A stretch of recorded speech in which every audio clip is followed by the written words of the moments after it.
Bom, boa tarde a todos. É um prazer receber aqui a nossa agente de desenvolvimento educacional, a Lúcia, né? Também o secretário de Educação, André Francesco. E hoje nós recebemos aqui também um munícipe, Márcio, que esteve na nossa Comissão de Educação, acho que no dia 28/2, né? Naquele momento estava ausente e foi direcionado pelos vereadores para que estivesse neste dia com os questionamentos para fazer ao secretário. Foi deliberado naquele dia. Então, já de imediato, eu gostaria de passar a palavra para o Márcio para fazer aí o questionamento e colocar essas questões aí para a gente ter o esclarecimento.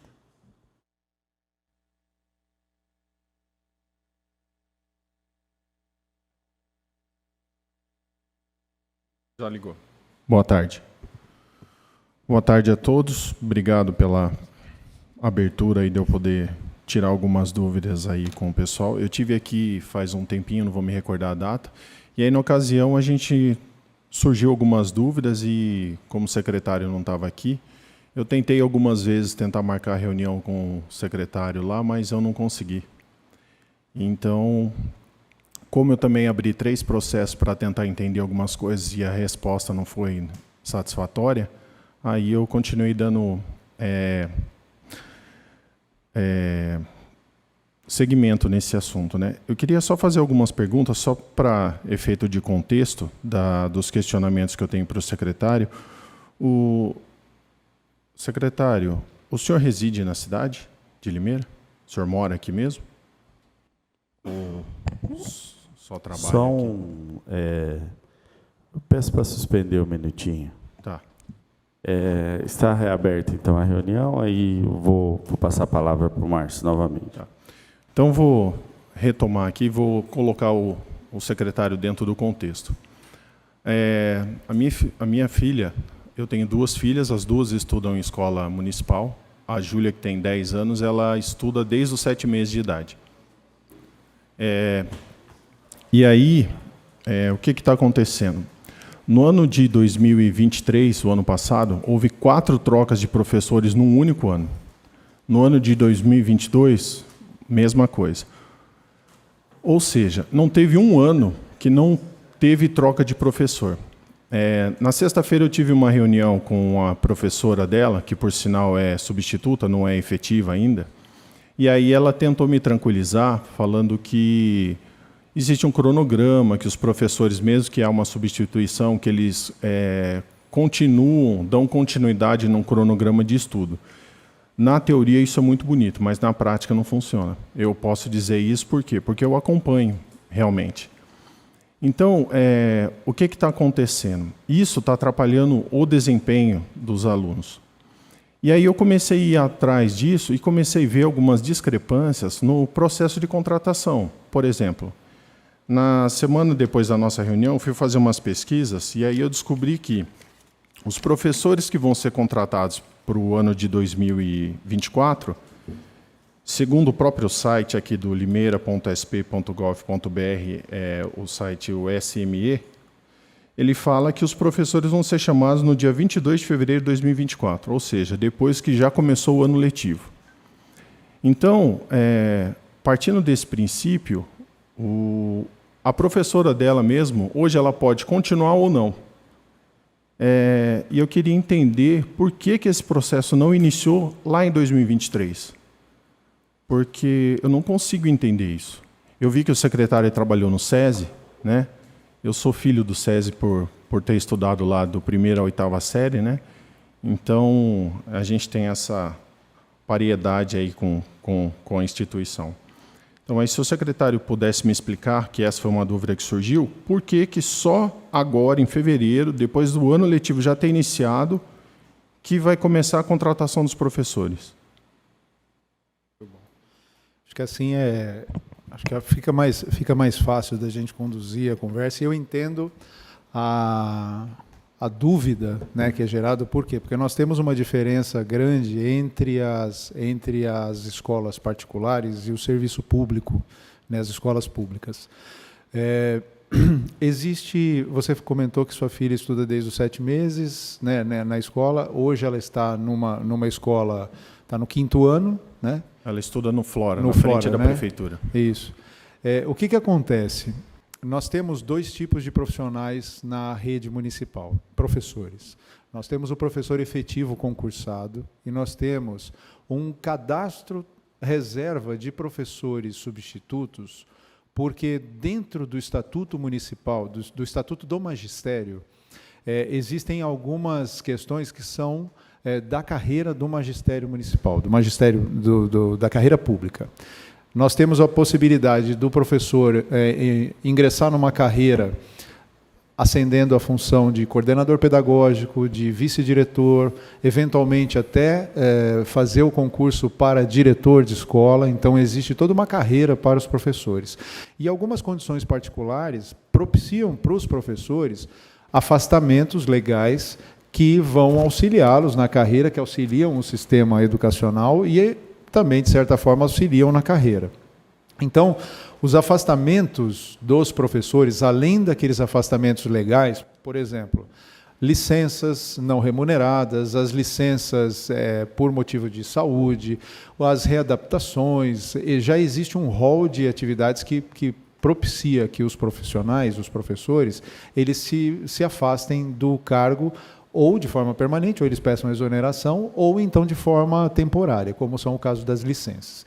Esse cadastro reserva que nós temos, que são professores substitutos, nós temos 2 tipos de substituições. Nós fazemos a substituição oferecendo para o próprio professor da rede, que nós chamamos isso de carga suplementar de trabalho. Ele pode, inclusive, pegar uma outra turma, ele assume uma turma e pode assumir uma segunda turma como carga suplementar dele mesmo, o profissional da rede.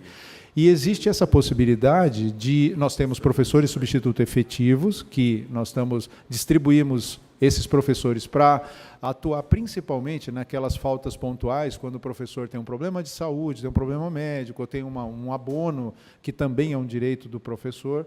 Então, é muito complexo gerenciar a entrada e saída dos professores de forma bastante organizada, porque a saída do professor ele tem várias possibilidades. Desde uma licença, desde um problema de saúde, um afastamento legal, uma indicação dele para projeto. Então, e isso, na rede particular, ele é melhor controlado. Por quê? Porque quem gerencia, na verdade, é o dono da escola. Então, ele fala, olha, eu preciso de você aqui nesse formato, senão eu troco. E na rede pública é diferente. Nas escolas, quando você fala de rotatividade de professores, que teve um ano que teve 4 mudanças de professores, eu não sei especificamente se foi esse o caso. A Lúcia, que está me acompanhando hoje, ela é supervisora de ensino, ela acompanha, e principalmente na fiscalização e no acompanhamento das unidades escolares, ela tem uma quantidade. Depois, se você quiser complementar, até me ajudar nessas questões técnicas, que ela, inclusive, acompanhou o seu caso, conhece o processo. Então, assim, podem ter acontecido várias condições normais, que são possíveis legalmente, dos professores terem entrado, terem sido convidados, por exemplo, a assumir um determinado cargo, ou para coordenador, para vice-diretor de escola, e isso não tem como a gente impedir. Mesmo Sim. Como secretário, existe a carreira que é da natureza do professor, se ele aceitar ou não. Então... Né?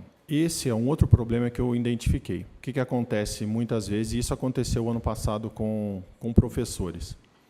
Uma professora estava dando aula, aí a titular da sala, não sei qual é o... Que é o efetivo, é o professor efetiva titular. Da sala, mas assim, ela estava como coordenadora de uma outra escola, Isso. E ela tinha aquela turma que era efetivamente dela Isso. Lá, não sei qual que é o termo, mas... E aí o que aconteceu? Ela se aposentou de um cargo e voltou a dar aula para minha filha. Certo. Então ela expulsou aquela professora que tinha começado todo um trabalho e aí ela sumiu. Só que da onde ela parou com aquela professora, onde foi interrompido, até ela pegar aquilo, levou quase 2 meses para ela conseguir dar continuidade. Aí, em seguida, o que aconteceu? O pai dela ficou doente. O pai dela teve câncer, aí precisou se afastar, não sei se foi licença investimento, não sei qual foi o processo que ela usou. Aí começou uma outra professora. Aí essa outra professora, ela estava como coordenadora numa outra escola, não sei o que aconteceu lá, sei que ela também resolveu voltar. E aí ela teve uma reunião, a gente questionou ela, que já era a terceira professora, se ela ia terminar o ano, e ela falou, não, pode deixar, eu vou terminar o ano sim, e não terminou. E aí, nesse meio período, o que acontece? O professor falta 2 semanas, aí, segundo o que foi me informado pela diretora, ela não pode fazer a contratação direta do profissional.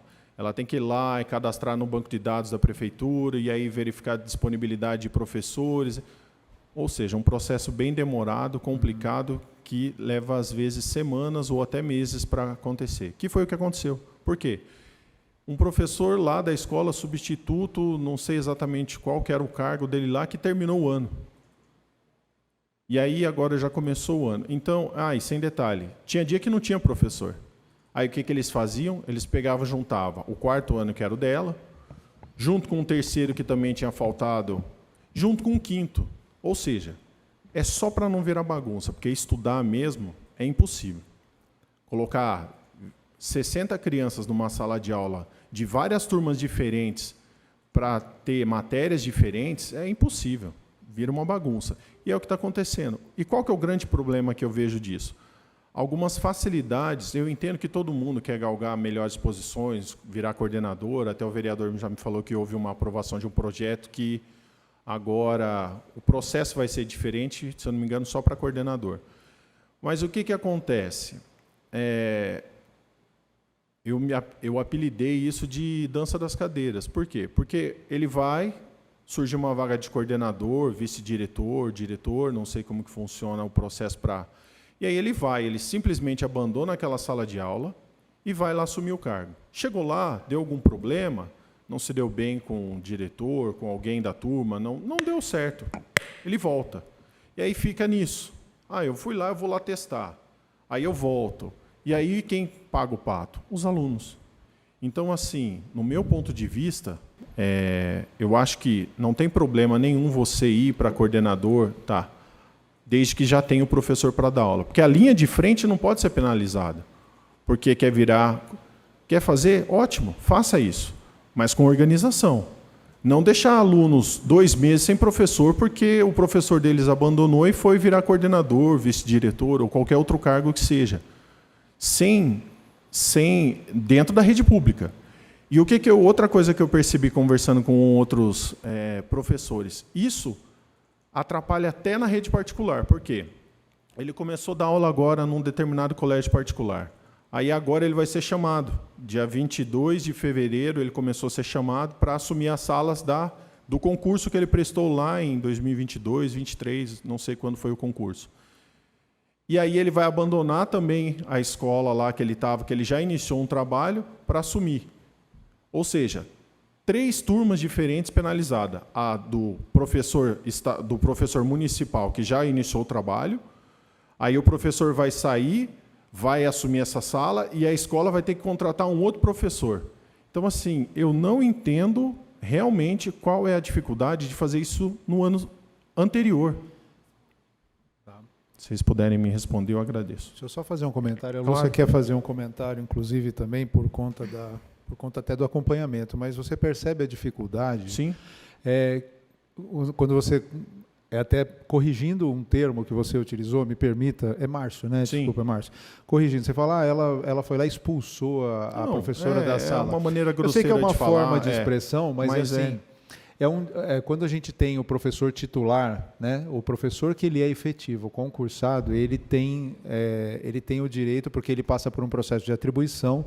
Isso tudo é regramento, existe um estatuto que nós seguimos rigorosamente o estatuto para atribuição dos professores. Mas aí vai uma observação. Isso está errado, no meu ponto de vista, da maneira que é feito, e esse é um dos objetivos para a gente poder mudar isso para o futuro. Sim. Entendeu? Isso pode ser discutido, não tem problema.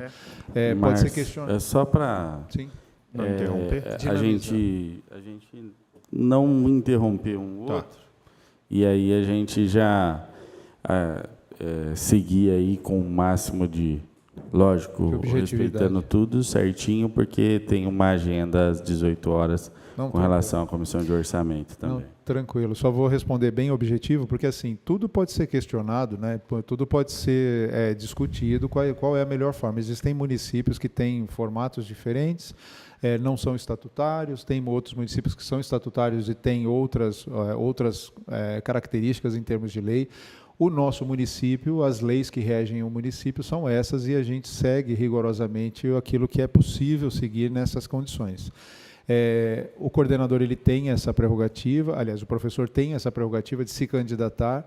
Existe um regramento que ele permanece por 4 anos. Caso ele desista, ele não pode participar de um pleito enquanto ele não cumprir algumas atribuições. Enfim, é uma questão de regramento. Agora, é uma dificuldade que a gestão pública tem em relação a essa questão da carreira do professor.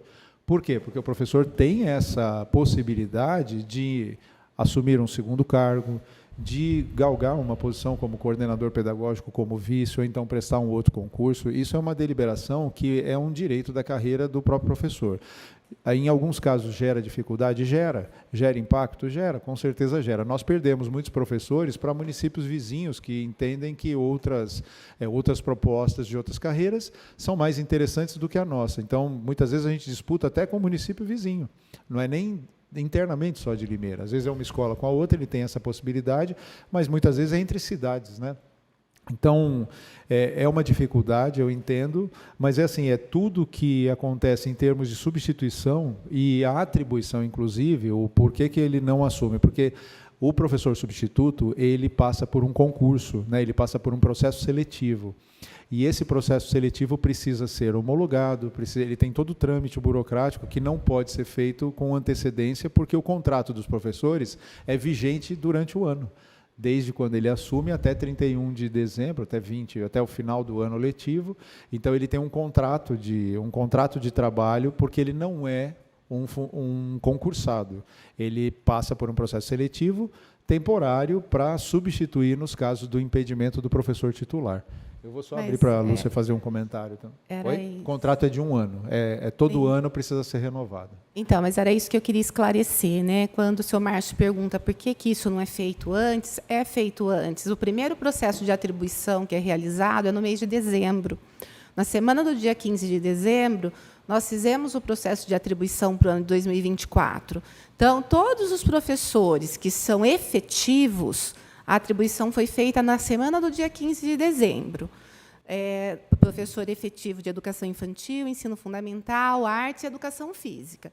Algumas classes que sobram, que a gente chama de saldo de aulas, ou porque o professor aposentou, não deu tempo ainda de passar por remoção, ou porque ele está afastado, aí esse saldo de aula que fica para o início do ano. E nós fizemos uma força-tarefa, inclusive com colaboração da administração da prefeitura, para que todos os contratos com esses professores, que nós chamamos de seletistas, que são aqueles que prestam anualmente um processo seletivo para substituição, nós fizemos a atribuição em janeiro e providenciamos todos os exames médicos, entrega de documento em janeiro. Então, foi feita uma força-tarefa para que, no dia 6 de fevereiro, todas as classes estivessem com professores. Mas existem algumas coisas que fogem do controle da secretaria. Por exemplo, eu tive aposentadoria no dia 1º de fevereiro. Né? A pessoa só sabe que vai aposentar, que vai dar tudo certinho para aposentar, uma semana antes. Então, essa turma não poderia ter atribuído em dezembro e em janeiro, porque eu nem sabia que a professora ia aposentar. A professora está lá no período de férias em janeiro, e aí começa fevereiro, ela apresenta um atestado porque ela está doente. Não tinha como ter atribuído essa turma, porque a gente não sabia que a professora ia ficar doente. Ou, então, nestes casos, os editais para professores, provimento de postos de trabalho de professor-coordenador, eles acontecem no primeiro dia letivo, na volta às aulas.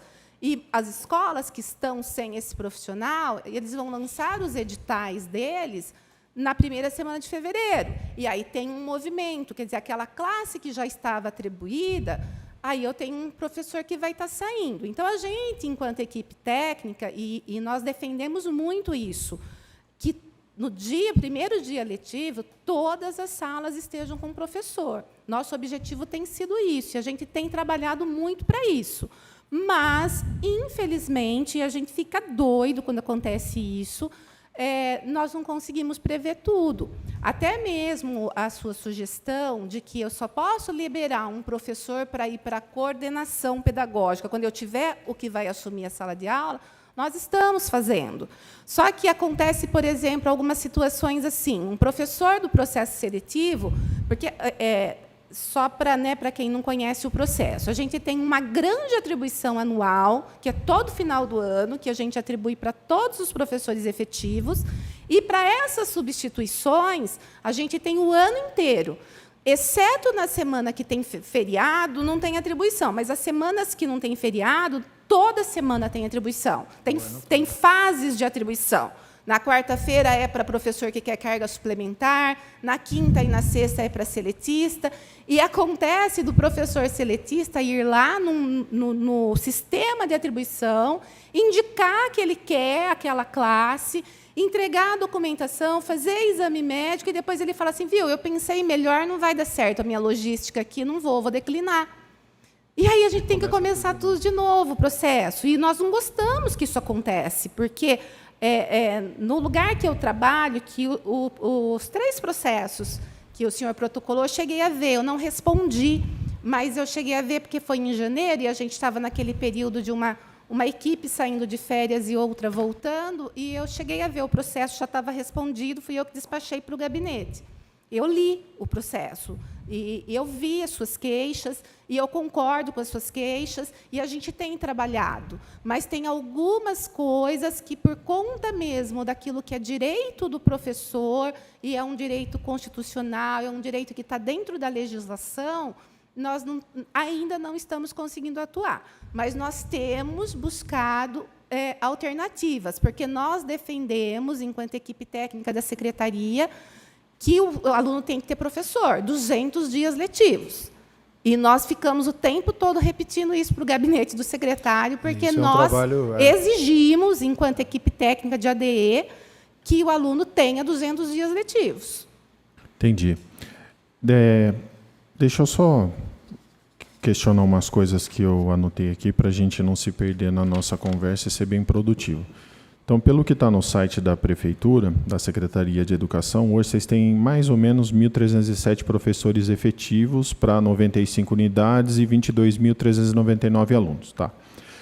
Dentro desses números, a Secretaria tem alguma projeção de, por exemplo, ou existe algum gráfico, alguma coisa que vocês consigam monitorar de, por exemplo, professores, uma média de professores que se afastam por N motivos, por exemplo, saúde ou etc., etc. A mesma coisa que vão se aposentar, por quê? Com isso, vocês conseguiriam se antecipar. A outra... bom, eu vou fazer essa para aí vocês conseguirem responder e eu dar sequência na próxima pergunta que ficou dúvida. Existe isso? Nós temos o levantamento estatístico, mas assim, nós acompanhamos em números globais todos os anos, junto com a Medicina do Trabalho, com a administração da Prefeitura, não só com a Secretaria Municipal de Educação, mas é feito um mapeamento de quais são os maiores afastamentos, qual a maior quantidade de afastamento, tipo de afastamento, número de faltas, número de abonos, tudo isso nós acompanhamos. Vocês fazem a anamnese Nós fazemos disso. essa análise, mas... não dá para prever, por exemplo, com antecedência, a efetividade disso para os anos seguintes. A gente tem um histórico. Dá para se prever que a gente tem mais ou menos uma média. E até em função do próprio regramento da legislação, por exemplo, é o que ela comenta. A atribuição de aula, nós fazemos semanalmente, nós temos atribuição, porque sempre acontece casos pontuais. Agora... prévia de aposentadoria. É o Instituto da Previdência Municipal que determina e que faz esse acompanhamento. Mas não existe nenhuma informação, por exemplo, só por curiosidade. A Secretaria não tem como saber, ou não existe nenhuma informação de que, por exemplo, assim, olha, se você for dar entrada esse ano, professor, para aposentadoria, você pode dar um alô para a gente, só para a gente poder se... Acho que não custaria nada, assim, porque ele não perderia nada com isso, não ficaria nada demais ele informar isso. De forma processual, não, porque isso é uma questão muito pessoal. Sim. De forma geral, as escolas elas têm essa informação. Normalmente falam, olha, estou com expectativa de uma aposentadoria, mas é muito individualizado, não é uma coisa sistêmica, né? Não é uma coisa do tipo, olha, então, existe um não padrão, dá para prever isso. não tem como prever, porque assim, a aposentadoria também é uma disponibilidade do próprio servidor. Então o servidor, quando coloca e faz a solicitação da aposentadoria, tem um trâmite que é fora, que é no IPML, que ele vai fazer o cálculo, vai fazer a projeção, e ele também só fica sabendo momentos antes, uma semana antes, ou pouco tempo antes dessa aposentadoria. Então, para nós, é uma dificuldade? Mas é uma questão de difícil previsão. Entendi. Né? Mesmo se a gente quisesse sistematizar isso, não é possível. Mas nem com o histórico anterior, que nem vocês falaram, que vocês monitoram isso anualmente. Então, assim, esse ano de 2023, a gente teve tantos professores, tantos dias de afastamento pelo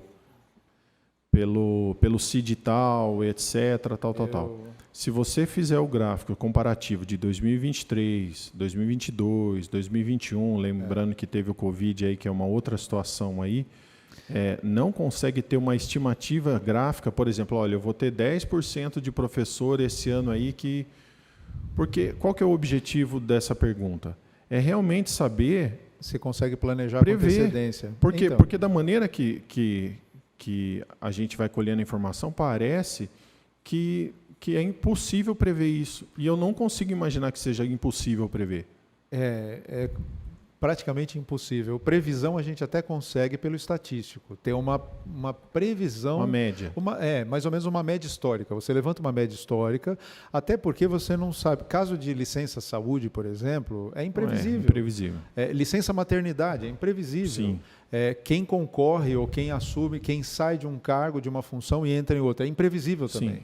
Agora, aí o que dava para a gente fazer nessa situação, vocês me corrigem se o meu raciocínio estiver errado, é assim, esse tempo entre acontecer esse fato e você repor o profissional. Parece que o problema está acontecendo nessa questão específica. Porque se você já fez todo o processo seletivo para os... não para os efetivos, mas para os substitutos, e eles estão ali literalmente só aguardando ser chamado, por quê? Parece que tem muitos professores que estão aguardando ser chamados, tem uma expectativa ali, que estão querendo dar aula, estão querendo receber e não foram. Aí eu não sei se foi por falta de documentação, etc. Mas eu acho que o crucial para tentar suavizar isso seria exatamente isso, diminuir esse processo. Aí é onde nós trabalhamos. Na verdade, tentar encurtar esse tempo é onde nós trabalhamos. Mas existem alguns fatores, como a Lúcia já comentou. Por exemplo, tem professores que assumem, que são chamados, assumem, falam, olha, tudo. E aí passa por todo o trâmite, na hora de assumir, declinam. É um direito dele declinar? Eu não sou obrigado, eu não tenho como obrigar a pessoa a ficar no lugar. É uma deliberação dela. Existem as penalidades, tudo, mas não tem o que a gente fazer. Então, nós trabalhamos sempre para encurtar esse espaço. E a administração também trabalha com a questão do e-social, porque mudou antigamente eu conheço, a forma de trabalho, a forma de trabalho era diferente. Hoje nós temos uma plataforma que é do governo, ele tem que seguir o regramento para o chamamento, ele tem que estar com a documentação, tem que estar com o exame médico para poder assumir. Então, o processo burocrático a gente tenta minimizar o máximo possível dentro da nossa alçada. Né? Então, nisso a gente trabalha, nisso a gente foca bastante os esforços. A questão do processo, o secretário falou que o contrato é de 1 ano, até isso eu entendo. Mas existe alguma lei hoje, municipal, que você não consiga antecipar esse processo, que nem a... Desculpa, Lúcia falou, que vocês começam ele em dezembro.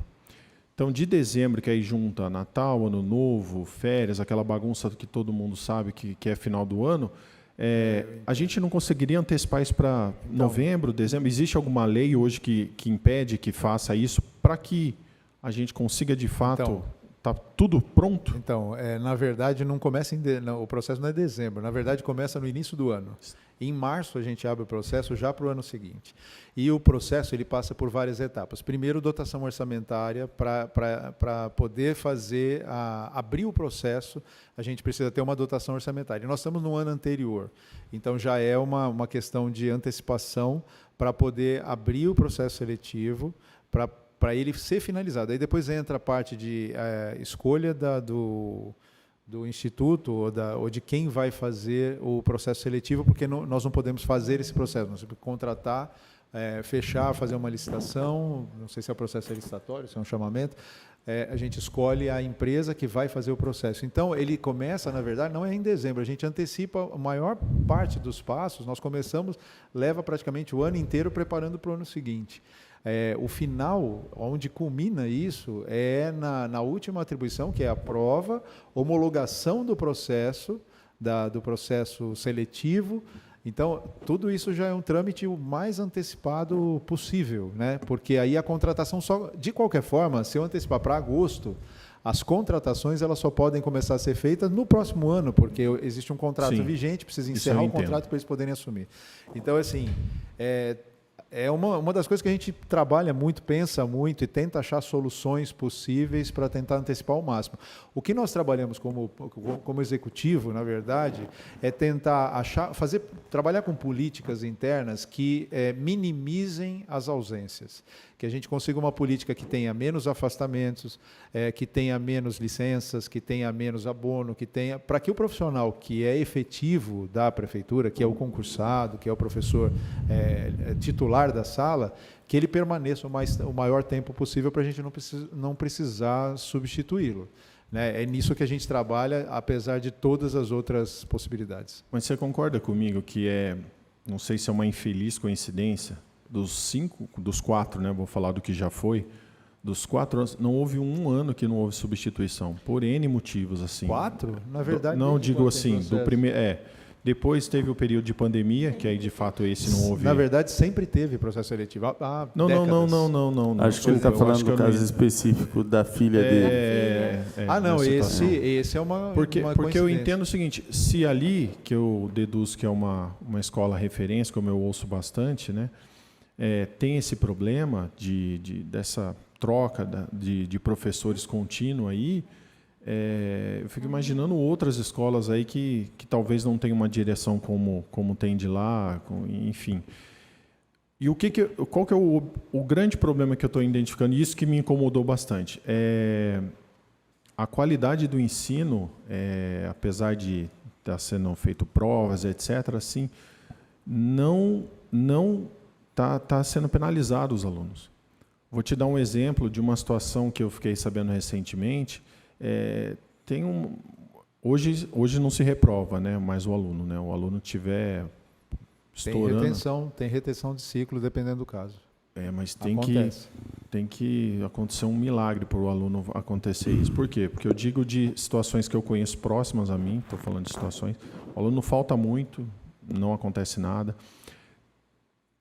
Tem alunos que hoje, na sala, recentemente eu soube, que praticamente analfabeto, no 5º ano. Então, essa questão atrapalha muito os alunos, muito assim. E aí o que acontece? Se você tem um aluno muito atrasado, como uma situação dessa dentro da sala de aula, por N motivos lá, que foi deixando esse aluno chegar até a 5ª série mal sabendo o alfabeto lá, como outros que têm dificuldade em outras matérias, tudo, isso atrapalha o andamento normal da sala. Porque quando um quer progredir, a professora tem que segurar, deixar esse aluno ali, parar a turma inteira para explicar para esse aluno ali. E eu não estou falando de casos especiais assim de alunos que precisam de acompanhamento especial, não é disso não. Estou falando de alunos normais, né, que não tem nenhum tipo de limitação, que tem muita dificuldade. Isso eu confesso que me assustou. Né? E aí, a gente teve o período da pandemia, vou fazer um desabafo aqui, que não sei se vocês acompanharam na prática como eram as ditas aulas, assim, mas era ridículo, para falar o mínimo. O professor ficava ali 1 hora ali com os alunos, 15 minutos tentando colocar ordem na sala. Por que eu estou falando isso? Porque esse processo de reforço, desse período que foi essencial, nesse primeiro momento da educação dos alunos, que eu acho que é o mais essencial ali dele saber o beabá mesmo, foi um fracasso. Não por culpa específica, mas eu digo, depois, eu acho que falta a gente fazer alguma coisa. Porque ver alunos chegando lá, na 5ª série, com dificuldade, desculpa, eu entendo que o pai não quer que o aluno reprove, mas deveria, para o bem do filho dele. Eu falo como um aluno que reprovou e depois não tive mais problema nenhum.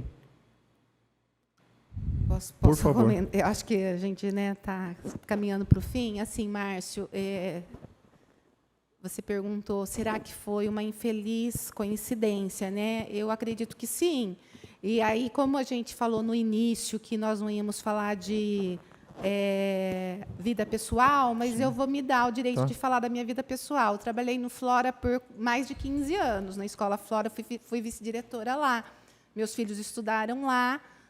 São todos homens já, tenho um engenheiro em casa, aliás, 2 engenheiros e um administrador de empresas. Então, assim, a questão pedagógica é um grande desafio. E é um grande desafio que nós, profissionais da educação, estamos todos os dias clamando por participação social, porque você comentou dos alunos que não vão à escola. Realmente, tem criança que a gente tem que ir na casa, bater palma na porta, porque precisa mandar. Só que aí não é a educação que está falhando, né? Não, porque sim, aí é os pais, o pai sim, que não está mandando. Então, as questões também de recuperação de ciclo, de reforço escolar, que é oferecido e que custa caro para o poder público, muitos pais não mandam. A gente está lá com a classe aberta e aquela criança que mais precisa não aparece. E tem várias justificativas, mas aí sai um pouco da nossa alçada da competência que a gente tem para obrigar que essa família leve. A questão da reprovação, faz só 33 anos que eu trabalho com educação, e eu acho que é discutível, né? Porque também reprovar não é a solução do problema. Eu vivi, na minha época de escola, estudando ali na Escola Laércio Cortes, que foi ali que eu tive minha trajetória do ensino fundamental, dava para contar nos dedos os meus amigos que começaram comigo no 1º ano do ensino fundamental e terminaram na 8ª série. Porque o aluno que era reprovado várias vezes, simplesmente ele desaparecia da escola. Então, não significa que ele aprendeu, significa que ele saiu da escola. Então, eu não sou defensora da reprovação, eu sou defensora de realmente programas pedagógicos que apoiem o desenvolvimento da aprendizagem de todos os estudantes e que cada estudante seja avaliado dentro das suas necessidades pedagógicas. Essa é uma defesa que eu faço. E, assim, o trabalho que a gente tem feito enquanto equipe técnica é de muita responsabilidade. E o nosso grande objetivo mesmo é elevar os índices do IDEB e outros índices de avaliação que a gente tem, não para aparecer na mídia, mas para ter essa sensação do nosso dever cumprido.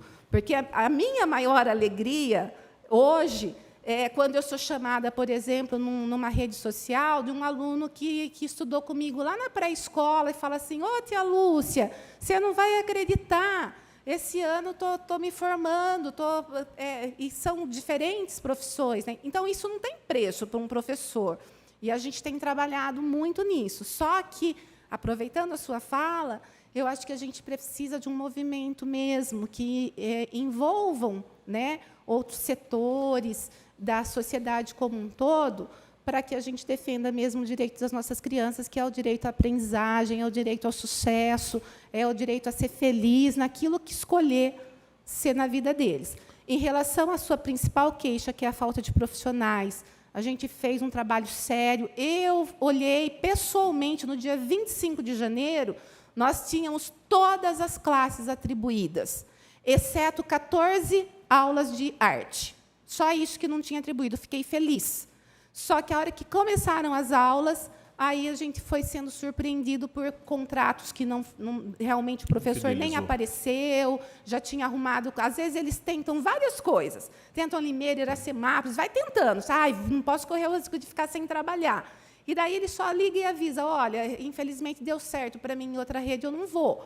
E aí a gente tem que começar tudo de novo. Mas a sua reclamação tem muito fundamento e eu vou levar para o meu grupo e a gente vai continuar trabalhando para garantir que realmente no primeiro dia letivo nós tenhamos professores e que isso seja uma realidade durante todo o ano escolar, porque é o direito das crianças. Só falar bem objetivamente, posso só fazer um comentário até para encerrar não sei como é, porque a gente precisa ajustar o tempo, não é querendo... Entendi.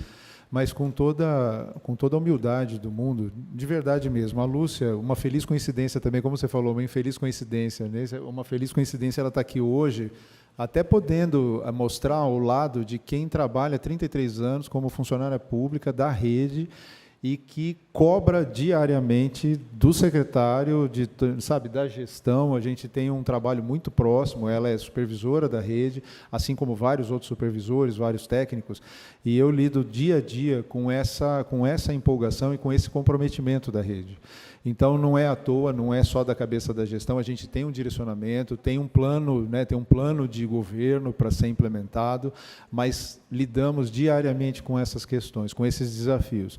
E com toda humildade, se a Escola Flora foi um dos maiores IDEBs, por exemplo, da última avaliação, com alguns problemas pontuais que acontecem, que infelizmente aconteceu nessa sala, mas com tantas outras que estão funcionando, que deram certo, o Flora é uma das escolas que teve o maior IDEB, um dos maiores IDEBs, que levou Limeira a ter um reconhecimento e ser reconhecida pela qualidade da sua educação, pelos profissionais, com todas as dificuldades que tem. E não coincidentemente, a pandemia é um parênteses que eu não gosto nem de falar, porque assim, qualquer coisa que se fale em tom de crítica, acho que todo mundo tem o direito de criticar, e eu acho que é legítimo, respeito, mas assim, as condições que nós trabalhamos nesse período de 2021, a reorganização curricular, a reorganização de trabalhos, passar de um trabalho presencial para um trabalho à distância, isso a toque de caixa de um dia para o outro, quando o governo fechou a possibilidade de escola, nós tivemos que cumprir. Eu acho que nós tivemos, no pós-pandemia, nós tivemos um reconhecimento muito grande, Limeira principalmente, por quê? Porque nós fizemos um trabalho intenso de recuperação, independente do trabalho que foi feito, que nós tivemos elogios por um lado, críticas de outro, mas mesmo com todo o trabalho que foi tentado, da forma como foi possível, nós fizemos um trabalho de recuperação que gerou pelo menos 2 reconhecimentos importantíssimos. Um, em relação à busca ativa, que é o que você falou, esse trabalho de ir na porta, de casa por casa, de criança por criança, para trazer, Limeira foi premiada pelo governo do Estado, pelo projeto de busca ativa. Nós fomos premiados por ser a cidade que teve o maior índice de recuperação de alunos no pós-pandemia, e esse ano nós fomos receber do governo do Estado o prêmio pela alfabetização. Quer dizer, então, até entendendo que podem existir alguns casos de problemas de conhecimento de um aluno num quarto, num quinto ano, que são exceções que a gente tem que trabalhar pontualmente, mas Limeira tem uma rede que foi reconhecida, inclusive, por conta desse trabalho de alfabetização, e foi uma das melhores do Estado de São Paulo. Então, não é uma justificativa, porque a gente sabe que existem problemas, e a gente trabalha para minimizar todos eles, porque toda criança é importante. O objetivo é não deixar realmente ninguém de fora. Mas é um trabalho bastante difícil, mas compensador, porque quando vem esses resultados, quando a gente vê esse resultado, a gente vê que o caminho, pelo menos, está num caminho positivo, né? Num caminho bom. Tá bom? Só um minutinho. Pode falar. Nós tínhamos alguns temas que é com relação à falta de professor, e foi deliberado para você questionar aqui, e alguns outros temas já foram questionados durante a Comissão de Educação, e eu me coloco à disposição também para respondê-lo, Márcio. Eu também tenho filhos que estudam no Flora, e tenho lá A minha filha, infelizmente, em um ano, ela teve essa questão de ter 4 professores, e ao longo do meu mandato eu questionei muito isso com relação, então, à secretaria. O André está aqui, ele sabe que eu já bati muito nessa questão, e eu acho que é super interessante a participação de um pai, né? Vi aqui que tem alguns outros questionamentos que são de ordem mais da escola mesmo, no item 3º, 4º e o 5º, e a gente fez a pauta da reunião muito em cima do que estava descrito ali. E aí, para a gente não fugir muito desse assunto e conseguir colocar todos os assuntos em pauta, eu queria que, né, a gente precisa finalizar essa reunião e aí também colocar todos os outros temas. E tem alguns temas do vereador Vaguinho, que ele nos procurou também, e também da vereadora Lu, e eu me coloco à disposição. Se você tiver mais uma pergunta para finalizar, e aí a gente vai para uma outra temática. Tá. Não, eu queria agradecer aí a abertura que vocês me deram e proporcionaram para tirar algumas dúvidas. Algumas coisas eu compreendi de uma forma mais prática, né? A questão administrativa que a gente não está a par. Algumas coisas a gente, obviamente, vai discordar, né? Mas o objetivo realmente não é pessoal, né? É realmente a questão de uma situação que eu vejo por uma escola que é referência, e eu realmente me preocupo porque, assim, se isso acontece numa escola que é referência, infelizmente a gente vê os nossos calos também, né? Que é a questão da minha filha estudar lá, a gente naturalmente se pergunta, imagina as outras que não são tão bem posicionadas, assim, não tem diretores, pessoas tão empenhadas assim, como que fica, né? O estudo dos alunos. E por isso realmente me despertou esse desejo, aí, essa ânsia de vir falar aí algumas coisas que estavam mal esclarecidas. Mas eu agradeço aí e fico à disposição para qualquer outra reunião aí. Só para deixar registrado, eu queria agradecer, viu, Márcio, porque eu acho que a participação, talvez por questão de agenda, você não tenha conseguido fazer o agendamento comigo pessoalmente, até para ter alguns esclarecimentos, porque realmente a agenda não é muito simples, não, é bastante complicada. Mas é importantíssima a participação e a gente fica muito contente, eu pessoalmente fico muito contente quando eu vejo pais interessados muito mais na questão pedagógica, na questão do envolvimento, do desenvolvimento, que é isso que a gente briga o tempo inteiro, do envolvimento da família. Não só a comida, como infelizmente acontece com muitas famílias, que o interessante é se está o dia inteiro, se está comendo, porque está, na verdade, está compensando algumas questões sociais básicas, e não é isso que a gente espera. A gente espera mesmo um envolvimento nesse nível de preocupação com o plano pedagógico, preocupação com o desenvolvimento, a capacitação. Isso para a gente é muito benéfico, tá? Então eu agradeço os questionamentos. Sei que tem coisas que realmente a gente acaba não concordando. Eu mesmo, internamente, tem coisas que a gente não concorda, mas tem que seguir por conta de legislação, enfim. Mas é o nosso trabalho e está à disposição de vocês o tempo inteiro, e agradecer à comissão por ter feito essa intermediação também, que eu acho importantíssimo, porque eles fazem um acompanhamento passo a passo aqui. Eu tenho vindo, né, todos os meses tenho agenda fixa com eles para discutir questões, enfim, mas agradecer também, tá bom? Tá bom. Obrigado, Márcio. Está suspensa a sessão por 1 minuto. Está reaberta a sessão. Hoje a gente recebe a visita da Lúcia, como falei no início da reunião da comissão, e ela vem para tratar de um dos projetos de lei que estão na casa e no sentido de contribuir.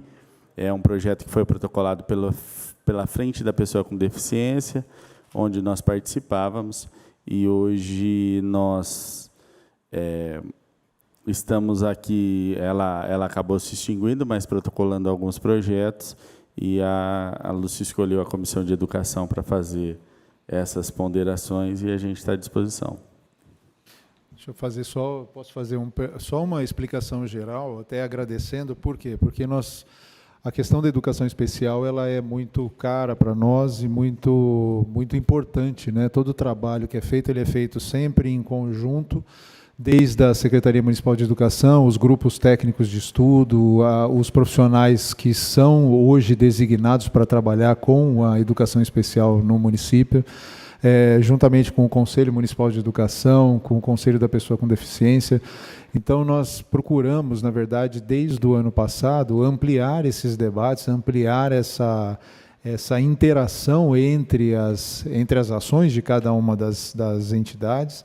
E quando nós nos deparamos com essa propositura, né, do PL 71, falando sobre a questão da educação especial, nós já vínhamos trabalhando com uma questão junto ao Conselho, junto a algumas alterações internas da própria Secretaria, e a Lúcia, como integrou, né, e faz parte, inclusive, desse grupo de debate, é uma das principais profissionais que encabeçam aí a questão da educação especial.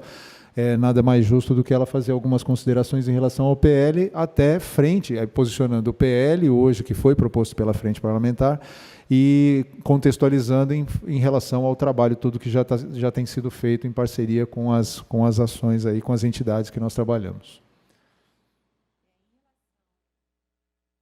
Em relação ao PL, é o PL 71, né, de 2023. Nós fizemos uma análise técnica do que contém, chama-se diretrizes, né, Instituição de Diretrizes Municipais de Educação Especial para a Pessoa com Transtorno do Espectro Autista. E nós achamos o conteúdo da lei, do projeto de lei, muito interessante. Inclusive, esse projeto de lei, ele nasceu, ele é autoria do professor Dr. Lucelmo Lacerda, com o qual nós tivemos assessoria o ano passado na Secretaria de Educação, e foi contratado para dar assessoria para os professores de educação especial e demais gestores. Então, de forma que nós não somos contrários às ideias que estão nele colocadas, de maneira nenhuma, nós somos muito favoráveis. Mas a nossa preocupação, enquanto equipe técnica, é que ele está muito amplo, né? É um projeto de lei que a gente entende que ele está tratando de algumas particularidades da educação, que até foi importante esse preâmbulo aqui com o seu Márcio, para entender que, muitas vezes, nós não conseguimos fazer tudo aquilo que a gente considera essencial em termos dos melhores profissionais dentro da escola. Né? Tem legislação que a gente tem que seguir, tem algumas coisas que seriam, com um projeto de lei tão detalhado como esse, nós poderíamos ter alguns empecilhos e até perdermos todo o processo que a gente vem batalhando para a inclusão, de fato, a gente ter um certo retrocesso. E eu vou explicar por quê, né? Quando eu falo, por exemplo, do acompanhante especializado ou do profissional de apoio, nós não temos normativa nacional, estadual, que fale da formação desse profissional, né? Não está especificado o que é. Nós temos trabalhado, enquanto Secretaria de Educação, na formação dos nossos profissionais chamados monitores, que são profissionais que acessam o serviço público por concurso, exigido desse profissional, no mínimo, o ensino médio, e está no rol de atribuições dele trabalhar no apoio à escolarização das crianças. Então, nós acreditamos que investir nesse profissional é o melhor caminho para a gente ter o profissional de apoio pedagógico ou acompanhamento especializado. Por quê? Nós temos vários monitores no ambiente escolar. Então, nós conseguiríamos, e isso é um trabalho que vai assim, demandar muito esforço, né, do poder público, nós conseguiríamos formar um número maior de profissionais que estariam aptos a lidar com as crianças, principalmente as crianças com TEA, porque nós temos várias deficiências dentro da escola, mas o que tem nos trazido um pouco mais de desafio em relação ao apoio que é necessário, nós não discordamos, é o TEA. Então, por que eu digo isso? Se eu tenho lá um profissional muito específico para fazer esse atendimento, e eu tenho falta desse profissional, porque eu tenho. Então, a criança chega para ser atendida, eu digo, não, eu não posso te atender porque eu não tenho aquele profissional especializado. Eu teria que ter vários. Né? Eu tenho que ter um grande número de pessoas na escola que consigam receber todos os estudantes, inclusive o estudante com deficiência, e que ele tenha um dia normal de aula. Ele não pode ser impedido de estar lá. Nós temos trabalhado na perspectiva, enquanto Secretaria de Educação, que a escola tem que ser inclusiva. todos os profissionais que estão atuando dentro da escola têm que entender da deficiência, saber como acolher, saber como apoiar uma criança, independente dele ter esse nome de profissional de apoio. Então, uma das questões que a gente acha que está amplo demais no PL é essa, porque nós vamos correr o risco de ter uma lei publicada e não conseguirmos. E aí parece assim que seria uma justificativa para as pessoas que ainda não se convenceram que a inclusão não tem volta, que a gente vai ter que fazer e que é muito bom fazer a inclusão, de que, não, então eu não tenho determinado profissional, eu não atendo a criança, eu não atendo o estudante. Estaria na contramão daquilo que nós temos convencido as pessoas. Não, ele é nosso, ele é da escola, ele não é de A, de B, de C, ele é da escola. Ele está aqui, ele precisa ser atendido. O maior número possível de pessoas dentro da escola tem que estar capacitado para poder atender essa criança. E a secretaria tem se mobilizado para oferecer essas formações. Então, uma das coisas seria isso. A questão da formação do professor de educação especial. Está amplo demais, está falando de formação de 360 horas. Formação de 360 horas é a nível de pós-graduação. Não estaria no escopo de trabalho da Secretaria de Educação oferecer pós-graduação. A Secretaria pode oferecer e oferece cursos de aperfeiçoamento, mas 360 horas é pós-graduação. Eu tenho um estatuto que traz, um estatuto do magistério, que traz qual é a formação do professor de educação especial. Então, não poderíamos ter uma legislação que é contrária àquilo que está escrito lá, a não ser que essa lei estivesse alterando aquela. Né? Então, a gente gostaria de abrir uma possibilidade de fazer o ajuste no texto da lei, de maneira nenhuma impedindo que essa lei que ela seja, né, siga o trâmite normal aí da casa e que venha a ser aprovada e publicada, mas que realmente seja uma lei que ela auxilie no processo de inclusão das crianças e que, até assim, do ponto de vista técnico, pedagógico, que ela nos auxilie a conseguir mais rapidamente o que a gente precisa, e eu estou falando de termos orçamentários mesmo, né, para que a gente atenda cada vez melhor as crianças, porque os desafios são grandes, né, e precisa de um investimento mesmo, né, aumenta-se o número de pessoas trabalhando na escola, aumenta-se os recursos, aumenta-se o investimento em formação, porque nós temos problemas para a contratação de professores, vocês acabaram de ver. Sem exigir uma formação muito específica, nós já estamos tendo dificuldade. E quanto mais específica for, mais dificuldade ainda. Não estou defendendo que não tenha que investir em formação. Eu sou a primeira a defender. Mas isso vai demandar um tempo um pouco maior, diferente do que eu vi aqui no PL, que lógico que eu sei que já, né, isso vai ser atualizado, mas o prazo que está colocado aqui para que os ajustes necessários sejam feitos é muito pequeno, não daria tempo. Então, a nossa proposta, enquanto Secretaria de Educação, de maneira nenhuma é nos colocar contra a lei, mas que a gente possa fazer ajustes para que realmente o maior interessado na aprovação dessa lei, que é a criança com TEA, seja favorecido e não, mais uma vez, penalizado. Vou só fazer um complemento a esse comentário da Lúcia, porque é exatamente nisso que nós estamos trabalhando.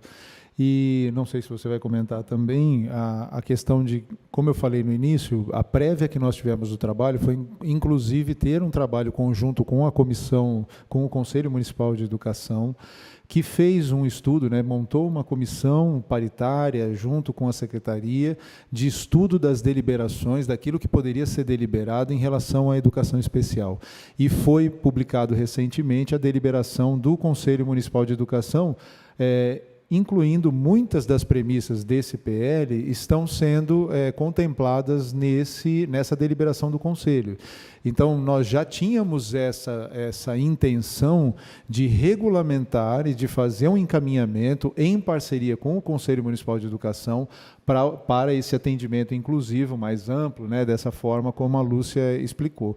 Então, a sugestão desses detalhes no projeto de lei seria também condizente com aquilo que foi recentemente deliberado pelo próprio Conselho, né? Então, ele estaria reforçando tanto o trabalho necessário, né, em relação à inclusão, como as diretrizes que o próprio PL pode trazer, só que com alguns ajustes para que eles case com as próprias deliberações que foram feitas pelo Conselho.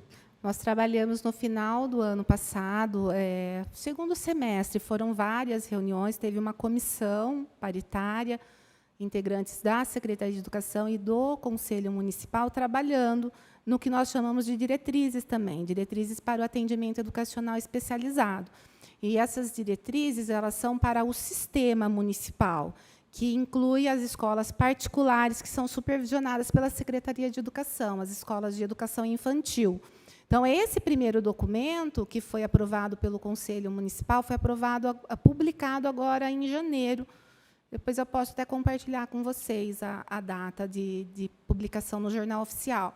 Então, ela traz as diretrizes para esse atendimento. A partir disso, nós estamos trabalhando, tem uma outra comissão trabalhando numa resolução da Secretaria, que ela também está quase pronta. Nós estamos fazendo alguns ajustes e estávamos esperando algumas publicações que sabíamos que seriam feitas pelo Conselho Nacional de Educação, né? Não sei se vocês viram, agora no finalzinho de dezembro, mas agora em janeiro mesmo, que está mais na mídia, o parecer número 50 de 2023, que é do Conselho Nacional de Educação, e é o único, e ele não é lei, né? Ele é um parecer orientativo, se não me engano o nome que eles chamam.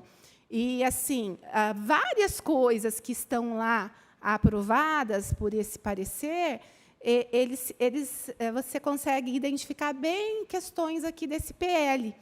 Porque da comissão, que foi uma comissão muito grande, muitos psicólogos, muitos pedagogos que fizeram parte desse grupo de trabalho, o professor Luciano Lacerda integra esse grupo. Então, a gente consegue identificar várias premissas ali daquele documento aqui nesse PL. Né? Mas é o primeiro documento que a gente tem a nível nacional que vem trazendo essas questões, que são questões importantes, mas que ainda não estão regulamentadas por outras legislações, né? Que até tem um movimento grande para aprovação agora, porque tem algumas correntes que se levantam contrárias, né? E estão sinalizando contrárias ao parecer do Conselho Nacional. Então, até por conta disso, nós estávamos esperando para terminar a nossa resolução, para não colocarmos nada ali na resolução, que é a nível municipal, que esteja contra, né, as orientações nacionais. Mas ela está quase pronta. E até eu acho que seria interessante se a gente conseguisse fazer um trabalho atrelado com o Conselho Municipal de Educação, né?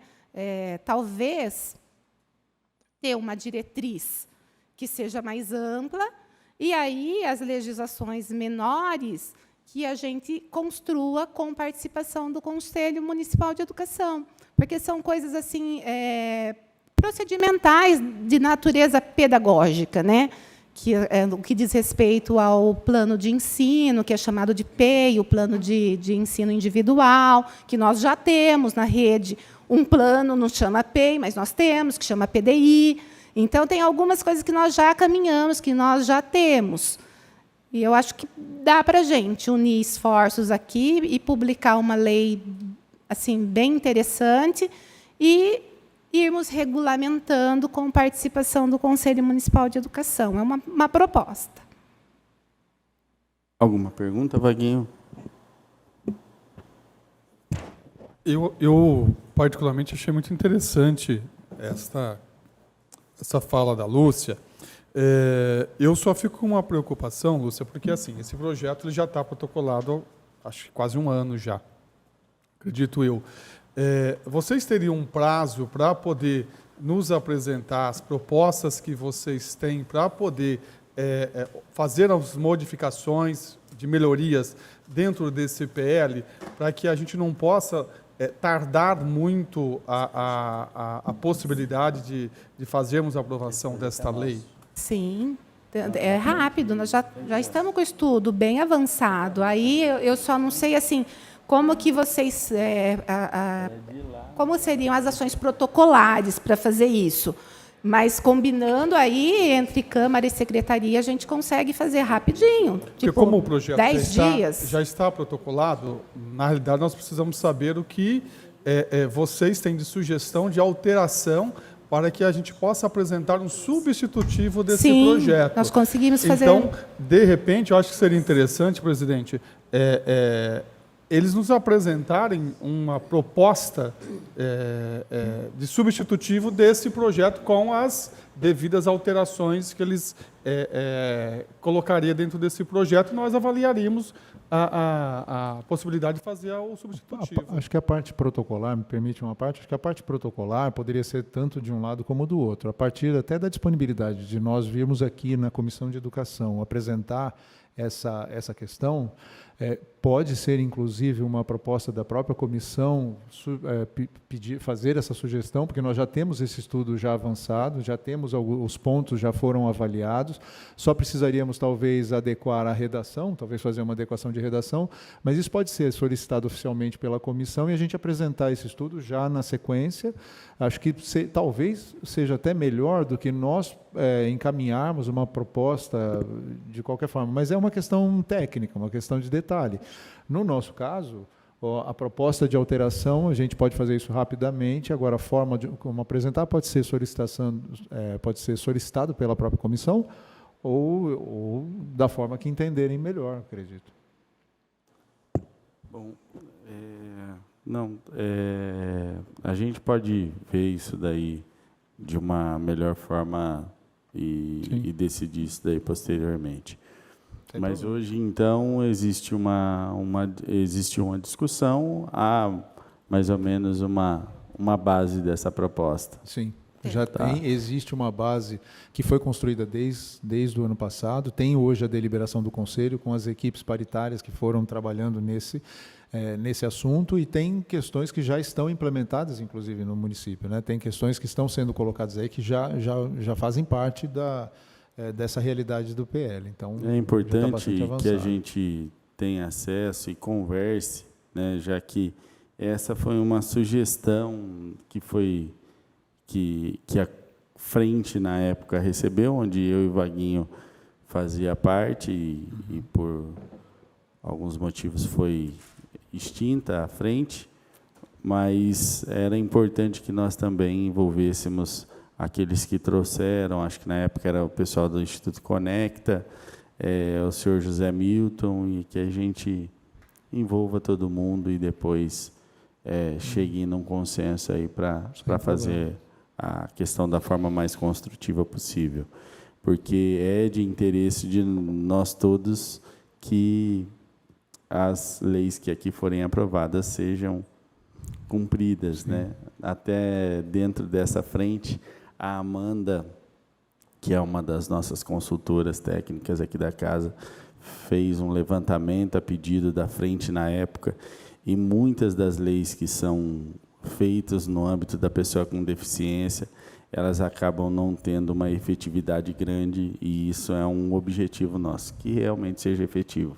Às vezes a gente celebra muito e depois acaba não se efetivando aquilo que foi aprovado, e isso acaba trazendo até descrédito para o Legislativo. Mais alguma pergunta com relação a esse tema? Vereador Vaguinho, vereadora Lu? Tranquilo? Então, está ótimo. E agora, com relação a outros temas, vereadora Lúcia, você tem algum questionamento ao secretário, a nossa agente de desenvolvimento? Daí já colabora hoje. Boa tarde a todos. Vereador Elias, vereador Vaguinho, secretário, muito obrigada pela presença, Lúcia, todos os colaboradores acompanhando nossos trabalhos. Secretário, eu queria só fazer uma pergunta que chegou para mim essa semana, com relação à casa da zeladoria lá do bairro do Tatu. Ali aconteceu que, acho que pela enxurrada, danificou a casa, a moradora dali teve que sair da casa, e eu queria saber como que está a questão da reforma daquela casa de zeladoria. Nós envolvemos, inclusive, por ser como é um caso à parte da escola, né, a moradora ela teve que realmente sair da casa. Teve um problema de afundamento, acho que de infiltração, só que o processo, ele foi aberto um processo para reforma. A questão é orçamentária, né, logicamente, e a questão de licitação para fazer a reforma efetivamente. O local está interditado, nós fizemos a interdição, agora não tem prazo ainda para a conclusão. Nós tentamos envolver, inclusive, a Secretaria de Obras com uma intervenção emergencial, porque nós não tínhamos equipe suficiente, né? A nossa equipe ela é muito... ela trata de manutenções de menor porte. E a equipe de obras deu uma assistência no início, e nós estamos caminhando com o processo para a conclusão. Só não tenho data hoje, mas eu posso levantar a situação do processo e dar uma estimativa. Na sequência, eu passo uma estimativa de quando provavelmente vai ser resolvida essa questão. Daí, secretário, o senhor puder trazer na próxima reunião, Trago. esses documentos aí, para mim dar uma satisfação Sim. para a pessoa Tendo, de eu como até está encaminho. o andamento. Sim, eu tendo a informação, eu já encaminho para a comissão, sem problema. Até antes da próxima reunião, eu tendo informações, eu já retorno. Ótimo. Obrigada, secretário. Vereador Vaguinho.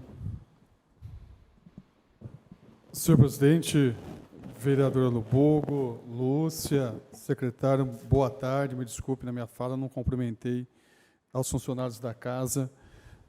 Nós vamos daqui a pouco deliberar pela data da audiência pública, presidente, que vamos tratar sobre o déficit de vaga em creche no município, mas antes eu gostaria de fazer uma fala, porque ontem, no programa Polêmica do Davoli, o secretário esteve presente, junto com o radialista Davoli, e lá foi dito que este vereador havia chamado o secretário de incompetente. Eu quero deixar muito claro e deixar gravado aqueles que estão nos assistindo. Já mandei mensagem ao radialista que em nenhum momento eu me referi ao secretário de Educação como incompetente. Eu posso até discordar de algumas ações da gestão do secretário, mas em nenhum momento eu me referi à pessoa do secretário, até porque esse vereador precisa ter um mínimo de respeito necessário e possível, né? Então, quero aqui deixar muito claro isto. Já mandei a gravação ao radialista Davoli, e ele me disse que iria fazer a retratação, porque isso não foi dito por esse vereador. Mas também quero dizer ao secretário que quando esse vereador fala de vaga em creche, secretário, eu não faço apenas uma narrativa política, usando o lado mais frágil. Eu me reporto e sou porta-voz daqueles e daquelas que procuram os nossos gabinetes, nos cobrando diariamente a dificuldade de encontrar uma vaga em creche aqui no município de Limeira. E, realmente, nós fechamos o ano de 2023 com quase 2.000 crianças aguardando vaga em creche. Este ano nós estamos hoje com ainda 869 crianças aguardando uma vaga em creche. Houve aí uma redução de lá para cá de 1.152 crianças, mas ainda existe 869. E eu vou continuar cobrando e batendo nesta tecla, porque é dever desta casa é dever desses vereadores ser porta-voz da população. E eu quero deixar também bem claro que nós estamos entrando num ano político para a gente não poder confundir as coisas. Eu não uso desta ferramenta para poder ter ganhos políticos. Eu simplesmente faço aquilo que a população que procura o meu gabinete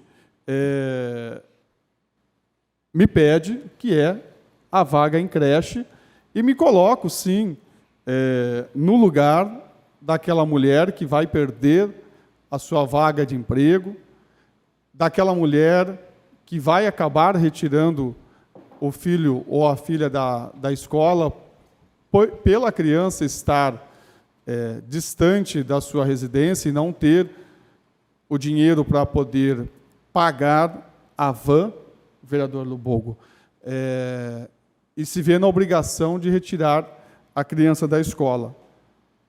Porque eu acredito que todos os vereadores nesta casa têm empatia, né? Eu acredito que esta é a palavra, é se colocar no lugar do outro. Eu também entendo a dificuldade do poder público com essa temática. Nós temos um TAC no Ministério Público que trata deste assunto, e um TAC que não está sendo respeitado, mas quero aqui deixar muito claro que continuarei falando sobre esse assunto, cobrando esse assunto, porque não falo apenas superficialmente. Quando eu vou falar, eu pego lá os dados disponíveis pela Secretaria de Educação, que é disponível para toda a população, em cima daquilo que está lá, né? Não estou fantasiando, tirando números da minha cabeça. Então, só para poder deixar bem claro essa situação, antes da gente entrar na deliberação, presidente, da data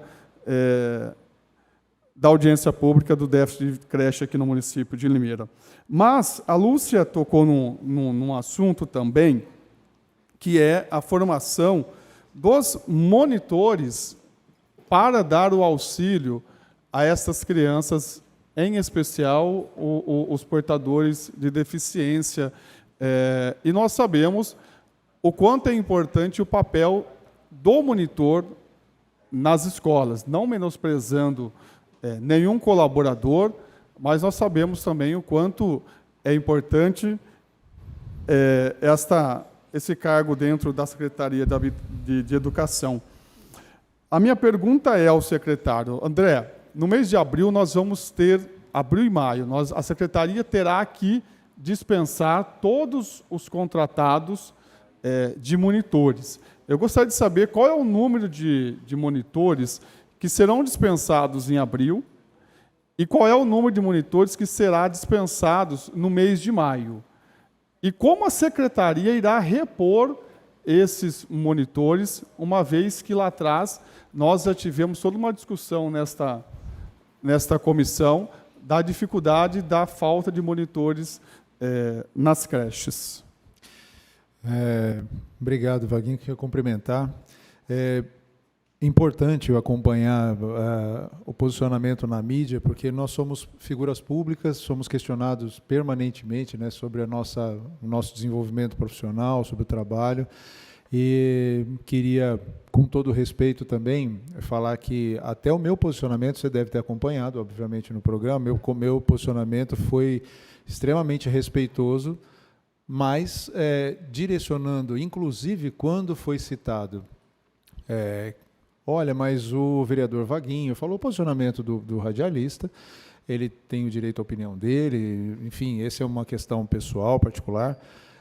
E eu falei, ele falou assim: então você acha que o Vaguinho estava mentindo nos números? Eu fui muito, muito claro com ele. Eu falo, eu não posso jamais dizer que a pessoa está mentindo, mas existem visões desse mesmo tema. E a questão de vaga em creche, do atendimento de creche no município, ele é bastante complexo, ele não é muito simples, ele não é uma questão puramente de números, é uma questão de gestão dessa distribuição de vagas, por N motivos.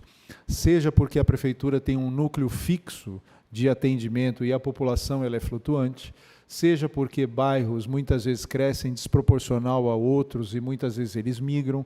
E esse é o desafio que a Secretaria tem permanentemente. Corrigindo uma fala do vereador, se me permite, nós estamos cumprindo o TAC que Limeira acabou... O TAC não, na verdade, a condenação nós temos cumprido. E eu trouxe um número para vocês, que em 2023 nós tivemos um total de 3.830 crianças inscritas. 3.830, e me permita, logicamente, isso foi um levantamento do Departamento de Planejamento da Secretaria de Educação, que é quem cuida do controle de vagas, e nós temos hoje o posicionamento que ele tinha me passado, deve ter, é lógico que muda a cada hora, na verdade eu peguei o relatório hoje de manhã, que era o mais atualizado possível, por hora ele acaba mudando, às vezes até porque a inscrição ela está aberta, ela permanece aberta, então muitas vezes pode estar entrando um ou outro, mas em torno de 770, 780, o vereador disse 800 vagas, pode ter variado um pouquinho ou não. O que acontece é que nós temos, de 2020, hoje nós temos 800, vamos arredondar 800. Nós temos 419 crianças que foram inscritas em 2024, ou seja, das 3.830 crianças que se inscreveram em 2023, nós atendemos praticamente todas. Praticamente todas, porque tem ainda um número que ainda não está em idade de ingressar na rede. Nós temos uma quantidade de mais ou menos quase metade em 2024. Então, isso não... Por isso que eu falei que é uma questão de ponto de visão, de ponto de vista. Quando você fala, e as 2.000 crianças que estavam na fila, na verdade, das 3.800, é quase o dobro do que você colocou, nós atendemos praticamente quase a totalidade delas, restando um pouco mais de 300 crianças que ficaram de 2023 para 2024, se somando as que foram inscritas nesse período, em 2024.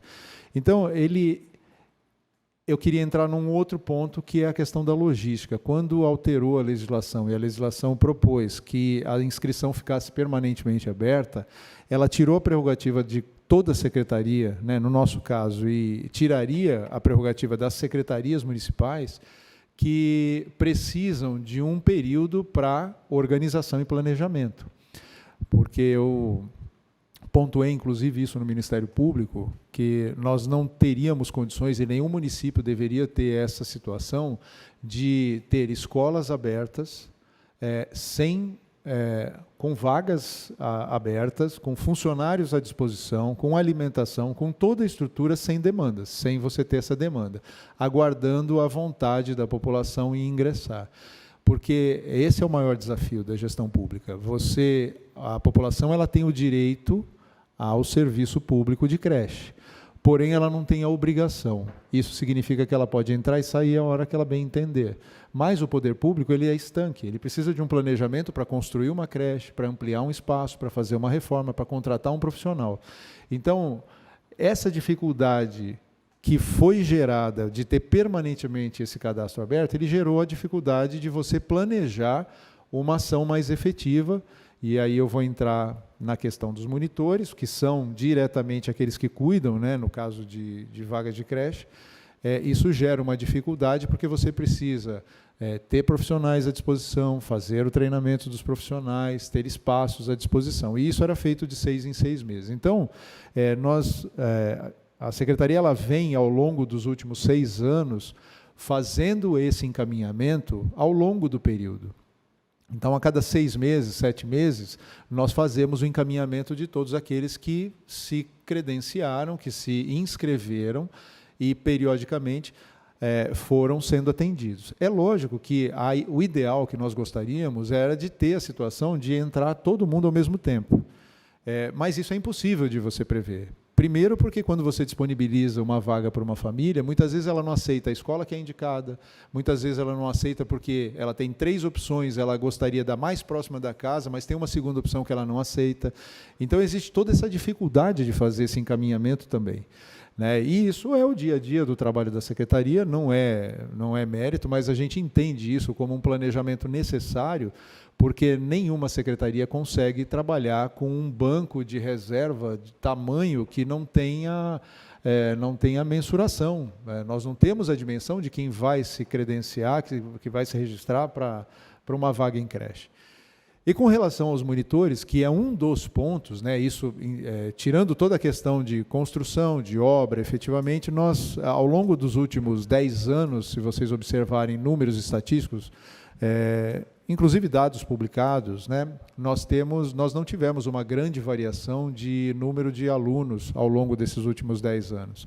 Sempre gira em torno de 23,5, 24, 24,5, 25.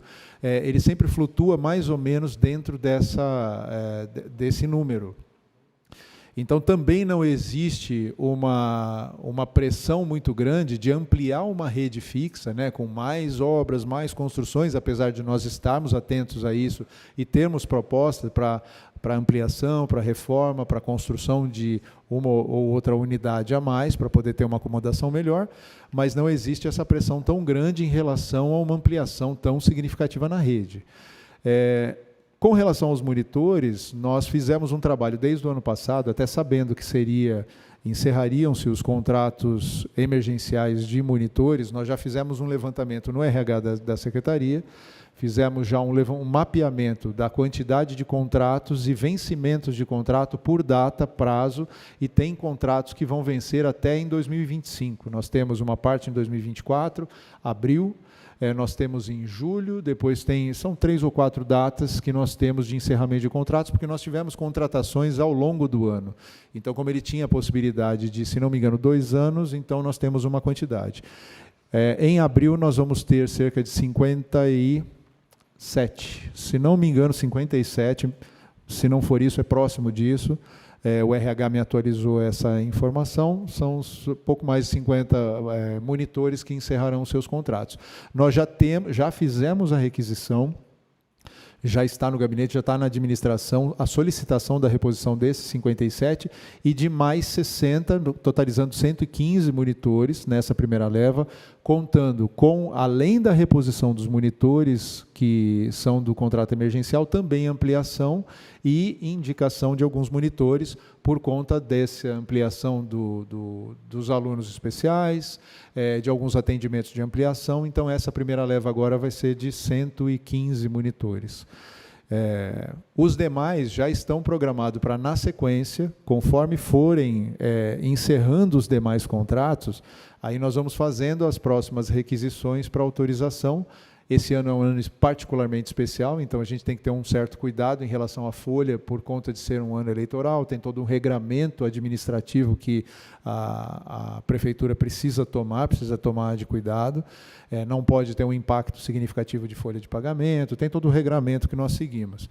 Mas nós já temos essa programação já estipulada, existe já um cronograma, e nós estamos acompanhando contrato por contrato, de monitor por monitor, para poder fazer essa reposição em tempo hábil. Então, nós já temos a requisição. O concurso de monitores foi homologado agora recentemente, a gente estava aguardando a homologação do concurso, né, que foi feito, agora o concurso já está homologado, então a gente tem a possibilidade de, no vencimento do contrato, a gente já ter o monitor para substituição. Secretário, eu entendi que essas demissões serão feitas gradativamente, não serão todas em abril e maio. Exato. São só de acordo com os vencimentos. Dos vencimentos dos contratos, exato. O senhor disse que deve ser 57 em abril, em maio 60... Não, em abril, os 60, na verdade, não são encerramentos. 115. Abril são 57 contratos 57. Que vencem. Em maio, eu acredito que não tenha vencimento em maio.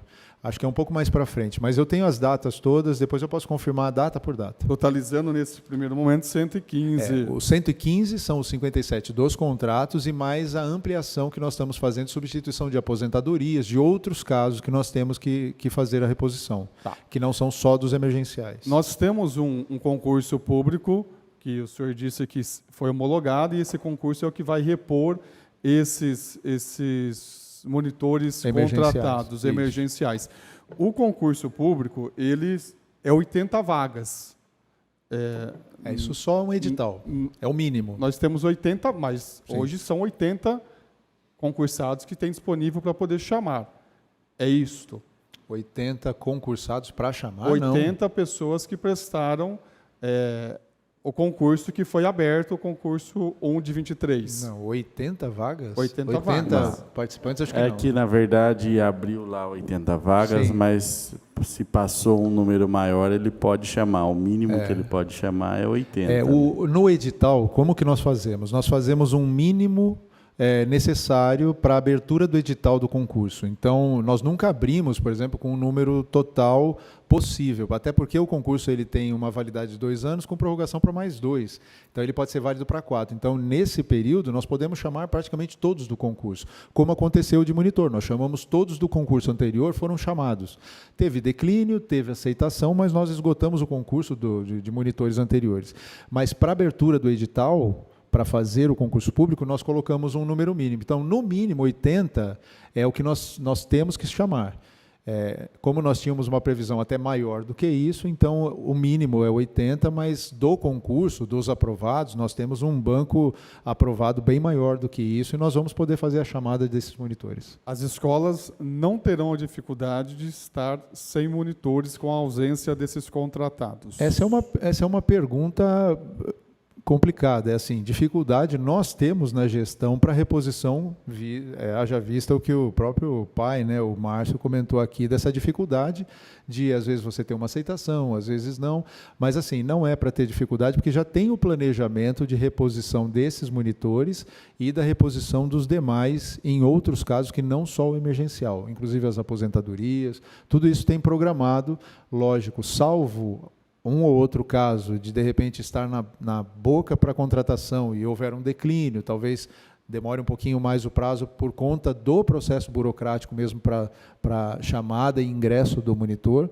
mas o planejamento ele está sendo feito, já foi feito com antecedência desde o ano passado, agora depende, obviamente, dos trâmites, né, normais, mas não é para ter dificuldade. Presidente, eu gostaria de fazer um requerimento que a Secretaria pudesse encaminhar à comissão essa programação que o secretário disse que tem, para que a gente pudesse acompanhar essa questão de contratação dos monitores. Perfeitamente. Ok, combinado. Mais algum questionamento? Vereadora Lubugo, algum questionamento? Então, essa era um questionamento que eu também tinha com relação à questão dos monitores. A questão de transporte foi discutida algumas vezes aqui com relação à questão do ano dos veículos, renovação de frota e alguma coisa nesse contexto. Está sendo feita uma nova licitação esse ano? Nós estamos com a expectativa de melhorar principalmente o ano de fabricação dos ônibus, então a expectativa é que a gente faça um novo... Nós estamos com 2 frentes abertas. Primeiro, avaliando a possibilidade da renovação do próprio convênio, alterando qualitativamente para que os ônibus sejam melhorados. Isso é uma possibilidade que está sendo avaliada pelo Departamento Jurídico e nós já estamos providenciando com um processo de licitação, de uma nova licitação dentro desses moldes, inclusive já revendo algumas rotas e melhorando a condição da fabricação dos ônibus. Então, os 2 casos nós estamos avaliando, aquele que for mais rápido, aquele que for mais a contento é o que vai prosperar, mas temos os 2 casos em andamento para melhorar a frota. Existe, então, a possibilidade de ampliação dessa frota também, por causa da ampliação do integral? Sim. A integração com... Sim, também. Também estamos avaliando, porque nós tivemos uma ampliação de 3 unidades agora e alguns projetos, então fizemos um estudo agora para ampliação, porque nós estamos dentro do contrato anterior. Então, também uma parte possível, né, de ampliação de rota também está sendo estudada. Como que está a programação com relação às reformas que iriam ser feitas com o CR? Com o CR, eu acho que eu comentei aqui que eu tive pessoalmente conversando com o Fernando, que é o responsável do CR. Ele tem algumas dificuldades na questão de liberação, porque ele precisa ter um por vez, né? Ele tem que ser um projeto por vez. Nós tivemos uma dificuldade para conseguir o material da primeira leva, mas nós não fazemos o cronograma. Na verdade, a gente faz a solicitação e quem faz o cronograma é o próprio CR, porque depende da disponibilidade da mão de obra deles. Então, eu tenho uma expectativa de, assim que termina um, já faz a solicitação do outro, mas nós não temos essa data fechada por conta das especificidades do CR. Né? O projeto deles é um projeto muito bonito, né, de ressocialização e de conscientização. Então, ele não tem um caráter, na verdade, de reforma das escolas. É uma parceria que ajuda, de uma certa forma, até porque as reformas que nós temos, elas têm uma sequência de programação para licitações. Nós temos vários projetos em andamento para reforma, que é o dia a dia da Secretaria. E a parceria com o CR é uma parceria importante, benéfica, mas que ela depende, na verdade, da disponibilidade das próprias equipes do CR. Então, nós não temos uma previsão de datas, né, porque vai depender, porque eu vou fazendo solicitação uma a uma. Assim que termina uma, a gente solicita. Eu já fiz um documento no ano passado ao CR pedindo as 5 primeiras unidades. Já foi solicitado a inclusão de mais algumas, mas ela é sempre uma por vez. Bom, eu também vou parar por aqui com os meus questionamentos. Tem mais alguma coisa pelos vereadores? Alguma observação? Só com relação aos convênios com o FDE, tem alguma novidade? Nós estamos aguardando a manifestação deles. Nós fizemos a adesão a todos os convênios, todos que foram abertos. A Secretaria aderiu, fizemos do Conectada, tiveram vários, fizemos uma apresentação para o grupo de gestão da Secretaria, para os diretores, fiz uma rodada no final do ano passado, explicando exatamente todas as adesões que foram feitas, mas não temos novidade. A gente acompanha diariamente, existem pessoas, técnicos indicados que fazem esse acompanhamento diariamente para ver as liberações. Nós temos uma expectativa grande aí em relação principalmente a obras. Agora surgiu uma nova questão em relação ao material de reforço, que também nós fizemos uma adesão, até vai ser bastante positivo, porque nós temos uma expectativa em relação à continuidade do trabalho de reforço escolar para tentar reduzir o impacto que aconteceu até em função de pandemia e tudo. E agora é novidade, um deles é uma novidade do FNDE, que é esse material, do MEC, né? Que é esse material também de reforço que nós estamos aguardando também. Mas estamos acompanhando, né? Não chegou nada por enquanto. Tá. E a nível da questão estadual, que era a questão das construções de escolas? Também está autorizado, a princípio, a escola do Rubi, né, uma creche no Rubi, está autorizado. Tem, se não me engano, do GEADA, né, eu não lembro agora de cabeça qual está em avaliação. Nós tivemos o pleito... Você lembra de mais algum outro processo do Estado? Não, Caroline Pardo, nós vamos fazer com recurso nosso. O Murilo Lemos também vai ser recurso da nosso. Acho que são esses dois, a princípio. E as escolas estaduais lá em cima? Estadual teve uma movimentação dizendo que estava aguardando a liberação de terreno, tem uma questão burocrática lá de disponibilização, mas está caminhando, ao que tudo indica, está caminhando, das estaduais. Tá certo. Bom, então eu quero agradecer a presença do secretário André, agradecer a presença da nossa ADI Lúcia e colocar-se sempre à disposição, né, e convidá-lo já novamente para a última sessão do mês de abril. Obrigado. Março. Opa, de março. E a de abril também e a de maio, porque a minha fixa pode contar com a minha presença. Acho que vai ser um pouco diferente pelo que o Vaguinho quer aqui. Tá ok. Tá certo. Obrigado. Está suspensa a sessão. Está encerrada a reunião.